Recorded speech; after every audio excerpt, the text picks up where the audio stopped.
Imagine a fortress. Not of stone and mortar, but of silence and distance, built brick by brick, year after year, to keep the world out and to keep something else in. For the avoidant, this fortress feels like safety.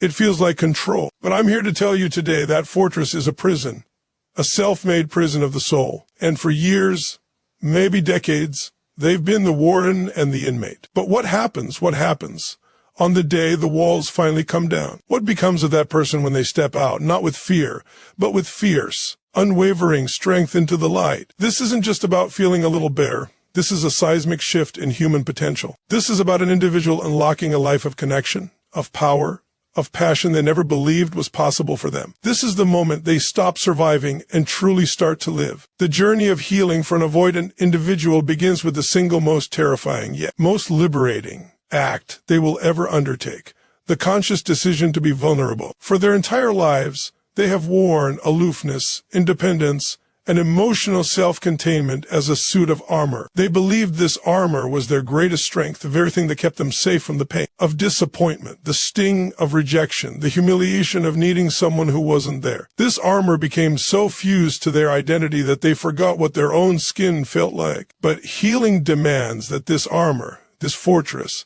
must develop a crack. That first crack is the moment of supreme courage. It's not about tearing the whole wall down in one fell swoop.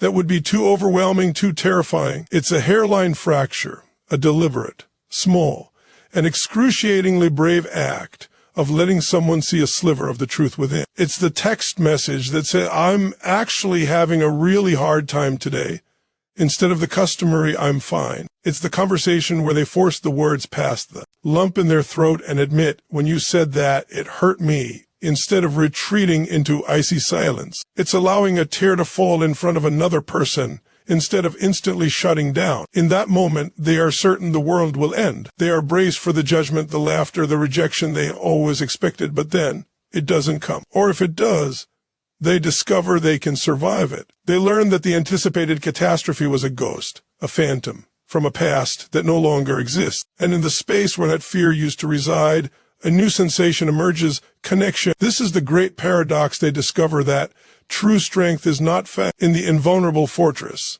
but in the courage to be exposed. The armor was heavy. It was exhausting to carry. It isolated them in a crowd and silenced them in a relationship. By choosing vulnerability, they are not becoming weak. They are trading the crushing, lonely weight of the armor for the resilient, flexible strength of their own authentic humanity. They learn that a heart that is open, even with its scars, can receive love, comfort, and support in a way a barricaded heart never can. This is the foundational shift, the first and most critical step where they stop relating to their vulnerability as a liability and start to recognize it as the very source of their genuine power and their pathway to true, intimate connection with the world and the people in it. The fortress was a monument to fear.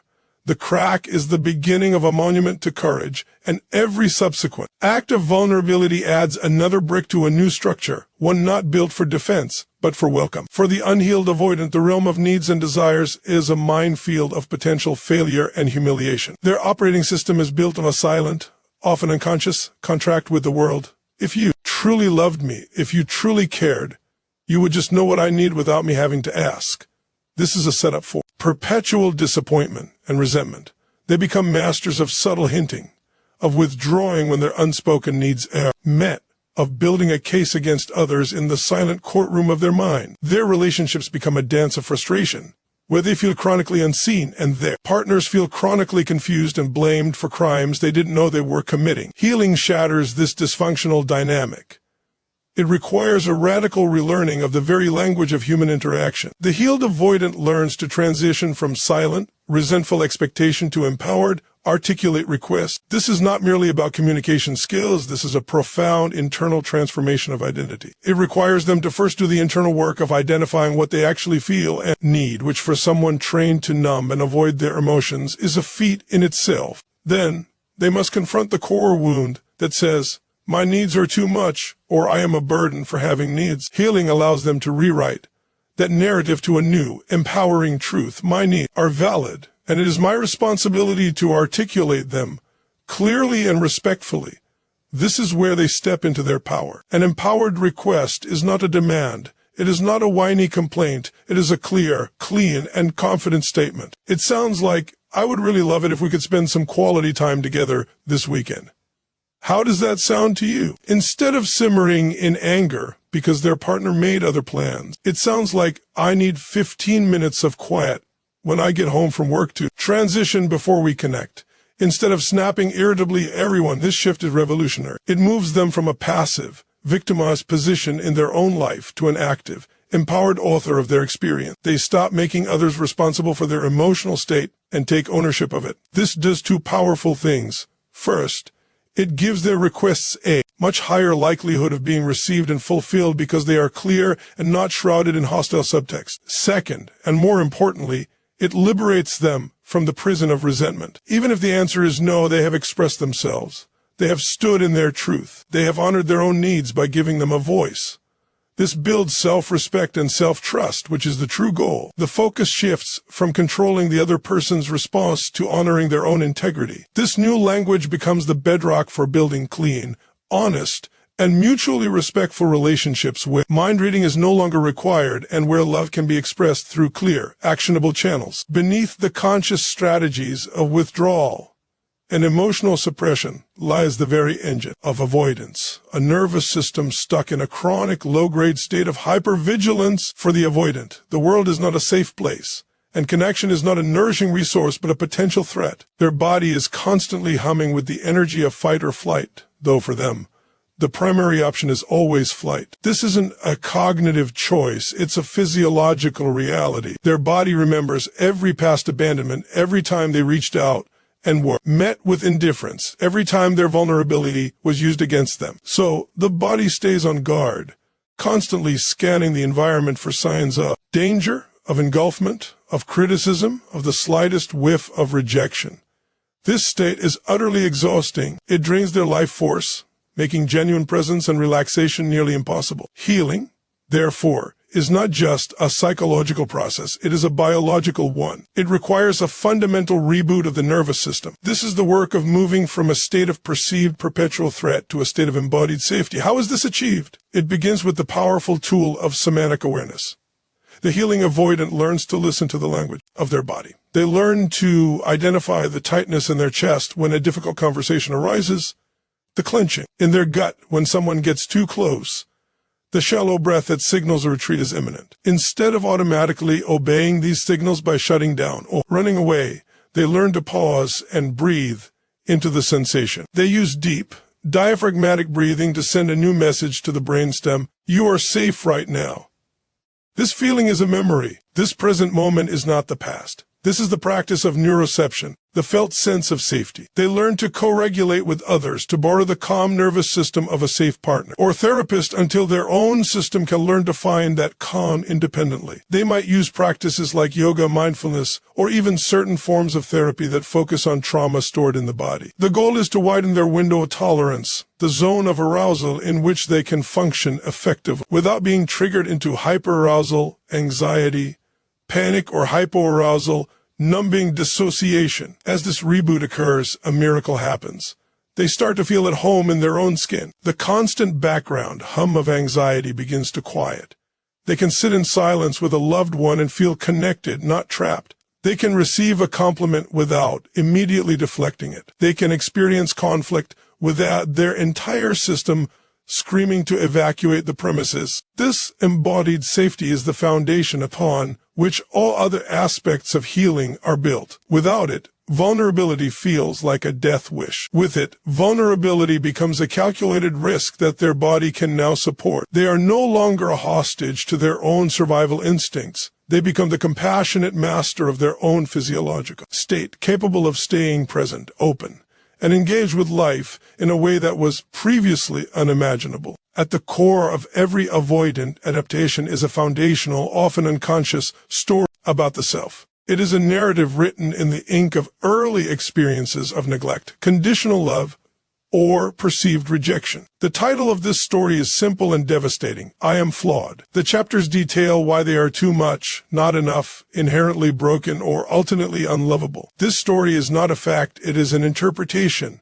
a survival conclusion drawn by a child who had no other way to make sense of their world. To protect this flawed self, the avoidant strategy was developed. If you don't get close to anyone, they can't discover your fundamental defect and reject you for it. Healing, therefore, is an act of profound narrative revision. It is the courageous and meticulous work of rewriting this internal story from I am flawed to I am worthy. This is not about slapping a positive affirmation over a deep wound and hoping it sticks. This is an archaeological dig into the psyche, a process of uncovering the origins of the false belief and challenging its validity with the power of a conscious, adult mind. It involves looking at the evidence of their life, not through the distorted lens of the flawed narrative, but with objectivity and compassion. They must learn to separate the facts of their past. My parent was emotionally unavailable from the child's interpretation, therefore I am unworthy of love. They begin to collect counter-evidence. Every time someone shows up for them, every small success, every moment of self-compassion becomes a piece of data that disproves the old theory. They learn to speak to themselves with the kindness and encouragement they would offer a dear friend. They practice self-validation, learning to affirm their own feelings and experience instead of seeking and then distrusting external validation. This is where they reclaim their power. As long as they believed they were fundamentally broken, they were giving all their power away, waiting for someone else to come along and fix them, all the while pushing that person away for getting too close to the perceived brokenness. The new narrative of I am worthy is in declaration of intrinsic value, complete, separate from performance, achievement, or the approval of others. It means they are worthy of love, worthy of belonging, worthy of taking up space, worthy of having needs, simply because they exist. This shift changes everything. It allows them to enter relationships not as a beggar seeking validation, but as a whole person capable of sharing love. It allows them to take risks without the paralyzing fear of failure, because their worth is no longer on the line. It turns their life from a constant defense of a fragile ego into an open-hearted exploration of their potential. They are no longer a prisoner of a story written long ago. They become the author of a new, empowering story of their own worth and capacity. Before healing, the avoidant individual is not truly in charge of their own life. They are being run by an unseen manager. Fear. Every major decision and countless minor ones are filtered through a single question. How can I stay safe and avoid pain? Their career choices, their relationship status, their social calendar, all often constructs designed to minimize risk and maximize emotional distance. They may seem independent, but it is a reactive independence, a defiance born from fear, not a conscious choice born from desire. This is a life of limitation, a life lived within carefully drawn lines. When healing occurs, a monumental shift takes place, the emergence of the sovereign self. This is the self that moves from being a subject of fear to the ruler of their own internal kingdom. The sovereign self leads life from a place of conscious choice. Fear may still be present. It is a natural human emotion, but it is no longer the CEO. It becomes an advisor whose counsel can be heard, considered, and then either heeded or overruled by the conscious, adult self. This is the essence of true empowerment. The healed avoidant now asks a new powerful question. What do I want? What would create joy, fulfillment, and meaning in my life? They begin to make choices aligned with their values and their authentic desires, not their own survival strategies. They might choose to stay in a committed relationship not because they are afraid of being alone, but because they genuinely desire deep partnership. They might leave a stifling job to pursue a passion, not as a reckless act, but as a calculated risk taken from a place of self-trust. They set boundaries not as walls to keep people out, but as clear markers of self-respect to define where they end and others begin.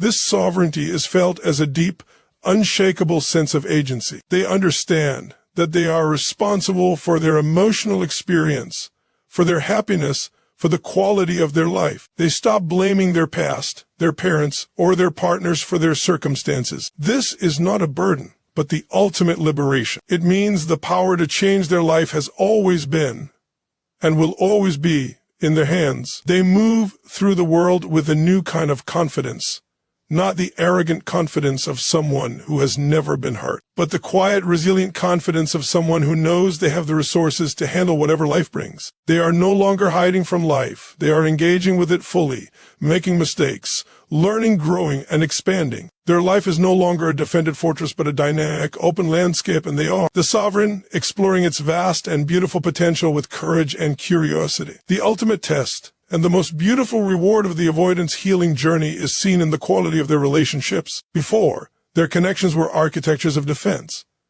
Every relationship was built with an escape hatch. Intimacy was a threat, vulnerability was a weakness, and dependency was a sin. Their partnerships were often characterized by a push-pull dynamic, emotional unavailability, and a deep, unspoken loneliness that persisted even when they were with someone. They were physically present but emotionally absent, building a life with someone while secretly keeping a part of themselves in reserve, ready to leave if things got too real.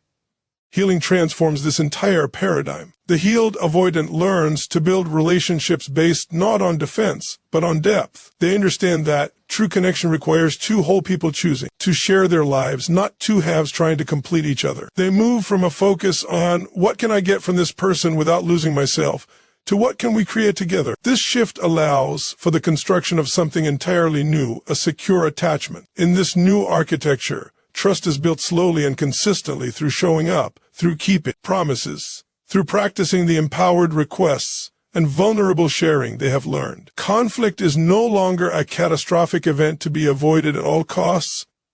It becomes a necessary and even productive process for growth and understanding. They learn to repair ruptures, to say I'm sorry, and to truly mean it. They can hold space for their partner's emotions without feeling responsible for fixing them or becoming overwhelmed. The relationship becomes a secure base from which both individuals can venture out into the world to pursue their goals, knowing they have a safe harbor to return to. It becomes a place of mutual support, encouragement, and celebration. The healed avoidant discovers a joy they never knew was possible.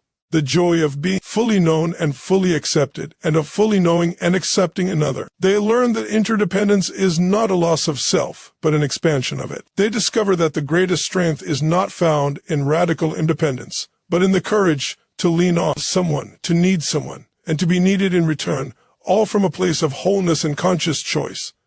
Their relationships become a source of energy, inspiration, and profound nourishment, rather than a drain on their resources or a threat to their autonomy. This is the final, glorious manifestation of their healing, the ability to co-create a love that is not a cage, but a sanctuary. What we have journeyed through today is nothing short of a total metamorphosis of the human spirit. We have witnessed the profound transformation of individual from a state of self-protective isolation into a state of empowered, open-hearted engagement with life. This is not a minor adjustment or a simple behavioral change. It is a fundamental rewiring of one's entire way of being in the world. The avoidant who heals does not simply become a more sociable version of their old self.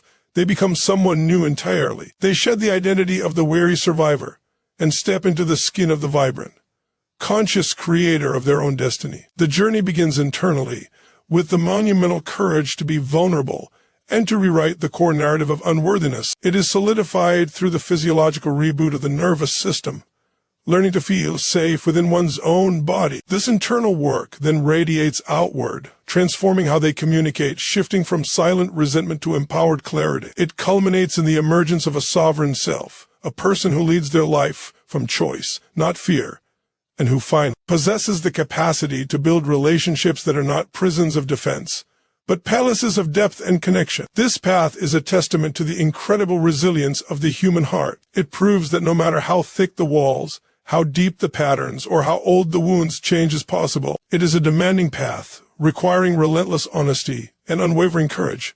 But the reward on the other side is a life of richness and meaning that the avoidant in their fortress could only ever dream of from a distance. It is the difference between watching life from a barred window and dancing in the rain. Let this be a message of profound hope, not just for those who identify with the avoidant pattern, but for anyone who loves them. It is a reminder that the distancing, the coldness, the reluctance to commit were never about a lack of love, but a surplus of fear. The healing process is the slow, brave work of turning down the volume of that fear and turning up the volume on the authentic self that was always there, waiting to be set free. So remember this transformation. Carry it with you. Understand that when an avoidant finally heals, they do not just fix a part of themselves. They unlock their full human potential. They stop hiding from love and start living in it. They cease to simply exist and begin to truly thrive. building a life not of quiet desperation, but of roaring, joyful, and connected authenticity. They become a beacon, showing us all that it is never too late to tear down the walls and step into the light.